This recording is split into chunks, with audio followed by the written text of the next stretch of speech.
So first off, my name is O'Shea Stevens. Born and raised in Richmond. Me and my friends, we started a clothing brand in 2017.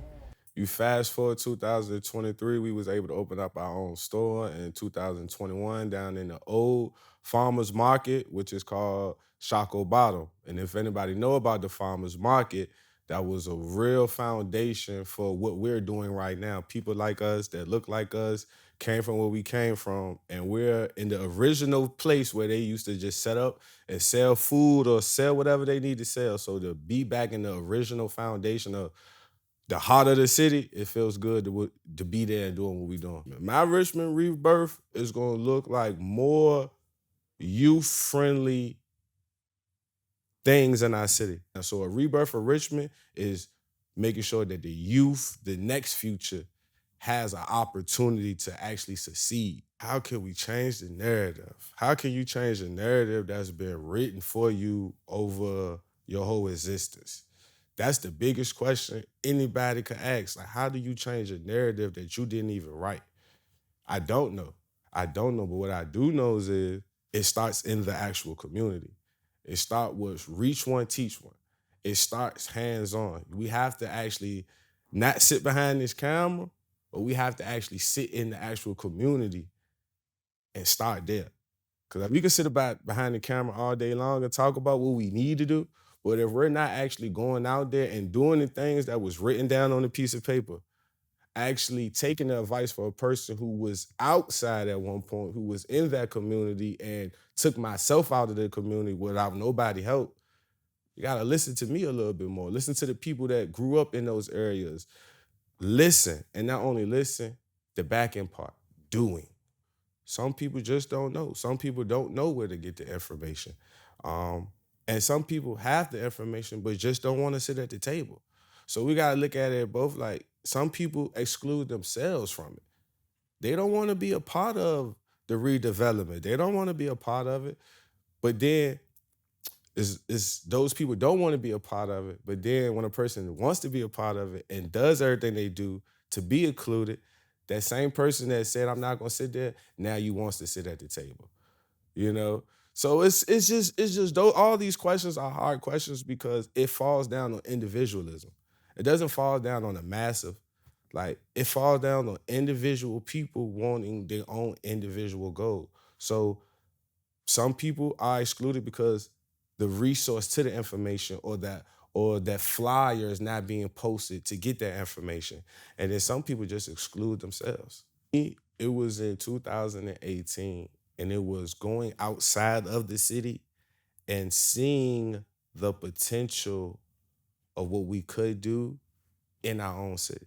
So it was literally leaving the city with something that we made for the city and seeing that I could actually make a living off selling people an identity of Richmond outside of Richmond.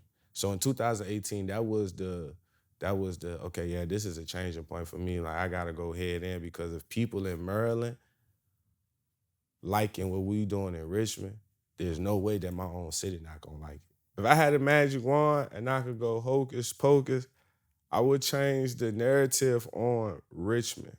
I would say I would pretty much just hit the wand and you will see more black-owned businesses on TV, on the same news channels in our city that don't promote us in a good way. You will see us being promoted on these same news channels in the way that we are. We are loved in Richmond. We love each other. We love each other so much that we hate the fact that we love each other so much. Literally, like we hate the fact that we love each other. We have so much of this Richmond pride.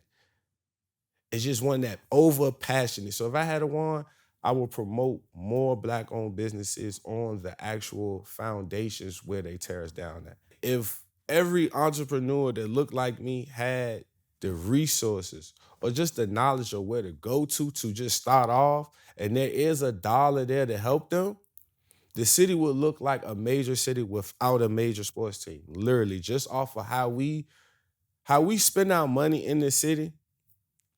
Imagine if we had more things for us to spend our money on in the city. So a lot of money is leaving the city because we have nothing to spend our bread on, our money on. So a lot of people don't shop with FYBB because the city hasn't showed the city that, hey, you could go down Shockoe Bottom and shop. You don't have to go to DC. You don't have to go to the 7-5. You don't have to leave Richmond. But in order to do that, y'all gotta show Richmond. Anybody had the access just to pop their head into this conversation that we're doing, it'll change their life. Anybody, I don't care what they look like. We can even go from black and brown. Anybody that came from Richmond, because the Richmond struggle is not a color struggle. It's an environment struggle. So if anybody was able to just pop their head in and just to see this, it would change the narrative. The more we see, the more we'll feel comfortable of doing. We don't see these conversations have. They don't talk about these conversations. Even the way we got in here, it was to who's. Low key. Like, I'm sitting here because I'm a business partner with somebody whose name was on the list. You know what I'm saying? This wasn't open to the public. So right now, it's just like back to everything I'm saying. We got to get off of the who's and who's. We got to open it up and let everybody be a part of the development and the change. We have to take this same camera that I'm talking to and go watch the community, watch the city, watch it every day, and go get those certain talents that'll help build this puzzle up. Because the pieces are scattered all in Richmond. We just got to go find them and put them together. It goes back to the next people coming up under. If we don't develop them, we have nothing. We have no foundation. They are the foundation, because I was once the foundation. The world was leaning on me at one point to become something for the future. And look where I'm at now. But I would say short term, in the next 5 years, I see the brand branding and really establishing themselves as a Virginia brand. Right now, we Richmond. We Richmond based. Next 5 years, we're going to be really Virginia based, to where the people in Roanoke, the people in the mountains, because people forget we have mountains in Virginia, and just all in the next 5 years, FYBB will be a name brand for Virginia. In the next 10 years, I see, for me and the brand, I see a real youth development situation of actually getting younger people in and teaching them the trade now.